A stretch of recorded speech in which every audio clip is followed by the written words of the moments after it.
السلام علیکم ورحمۃ اللہ وبرکاتہ۔ بسم اللہ الرحمن الرحیم۔ اس صدی کی کمزور ترین نسل، وہ نسل جو سن 2000 کے بعد پیدا ہوئی ہے اور آج 23-24 سال اس کی عمر ہو چکی ہے۔ پوری دنیا میں یہ نسل انسانی تاریخ کی سب سے جسمانی طور پر کمزور، لاغر اور ذہنی طور پر نفسیاتی مریض نسل سمجھی جاتی ہے۔ یہ جس دور میں بڑی ہوئی ہے وہ تاریخ انسانی کا سب سے زیادہ ٹیکنالوجی استعمال کرنے کا دور ہے۔ انفارمیشن ایج، یہ نسل بڑی ہوئی ہے ٹیکنالوجی استعمال کرتے ہوئے۔ اس کی دسترس میں internet, mobile phone, tablet, T V channel اور سوشل میڈیا ہے۔ اس نسل کی تربیت بزرگوں نے نہیں، سوشل میڈیا نے کی ہے۔ پوری دنیا میں اس نسل کا ایک ہی مسئلہ ہے، ان میں صبر کم ہے، غصہ زیادہ ہے، ان کی گردنوں میں خم آ گیا ہے، جھک کر ہر وقت موبائل فون استعمال کرنے کی وجہ سے، ہر وقت سکرین کے آگے بیٹھ کر گھنٹوں کام کرنے کی وجہ سے۔ ان کی آنکھیں کمزور ہیں، سارا وقت بیٹھ کر ٹیکنالوجی سے کھیلنے کی وجہ سے۔ ان کی جسمانی صحت انتہائی نحیف اور ناتواں ہے، اور انسانی تاریخ میں یہ نسل سب سے زیادہ وقت لے رہی ہے اپنے پیروں پر کھڑا ہونے میں۔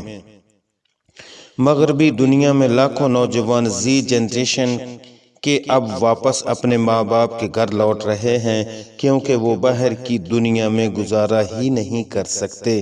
ان کو بومی رینگ جنریشن کہا جا رہا ہے یا بومی رینگ چلڈرن، آسٹریلیا کے اس قدیم ہتھیار کے نام پر کہ جس کو ہوا میں پھینکو تو وہ گھوم کر واپس اپنے مالک کے پاس آ جاتا ہے۔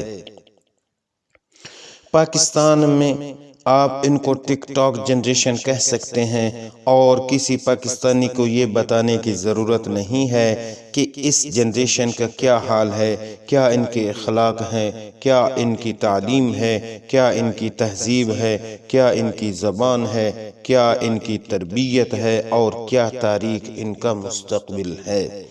ذرا سوچیں، یہ ملک کی تقریباً 40 سے 50% آبادی ہے، یعنی 10 سے 12 کروڑ۔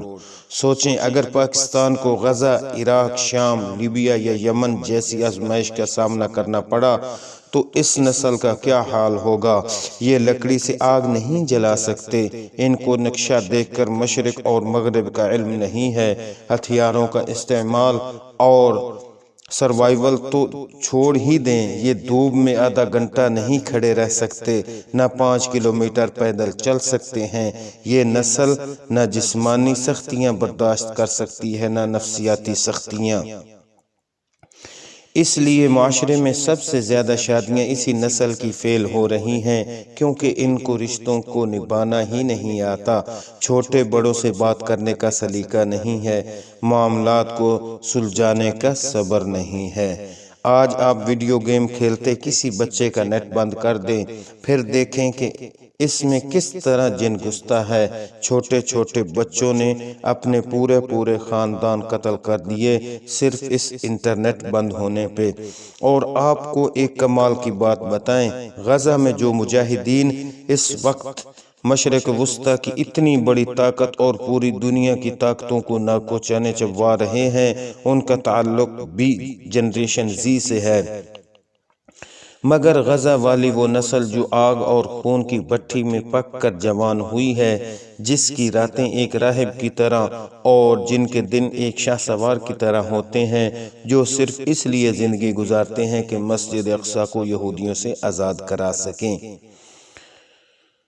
پاکستان کی جنریشن زی میں کتنی کی خواہش یہ ہے کہ وہ بڑے ہو کر مسجد اقصی کو آزاد کرائیں یا غزوہ ہند میں شریک ہوں، اور کتنوں نے اس مشن کے لیے تیاریاں کی ہیں۔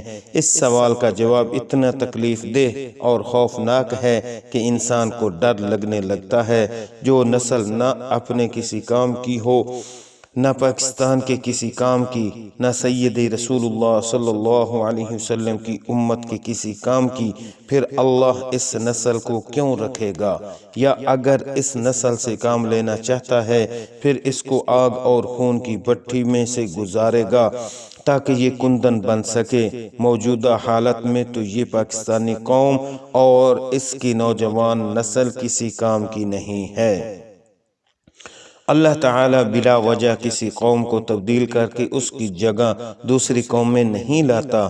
جب پچھلی فصل اجڑ جائے تو نئی فصل لگانے کے لیے کھیت میں پہلے ہل چلانا پڑتا ہے۔ قوموں کے عروج و زوال میں تہذیبوں کے ساتھ بھی یہی ہوتا ہے۔ گلی سڑی تہذیب یا قوم کو اکھاڑ کر اس کی جگہ ہل چلا کر پھر نئی قومیں وہاں آباد کی جاتی ہیں۔